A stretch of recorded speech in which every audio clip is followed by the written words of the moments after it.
Dalawang wika, iisa sa puso. Sa dila ng ina, una kong narinig, mga salitang kay lambing, lihim ay nahihilig. Ang unang wika, gabay ng damdamin, tangay ng kultura, ugat na matibay pa sa hangin.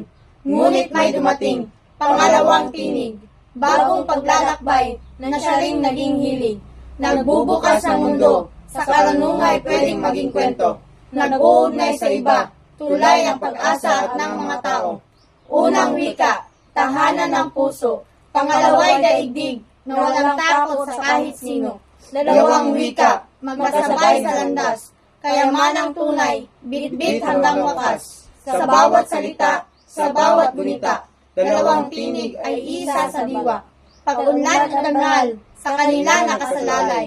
Una at pangalawang wika, sa atin ay buhay.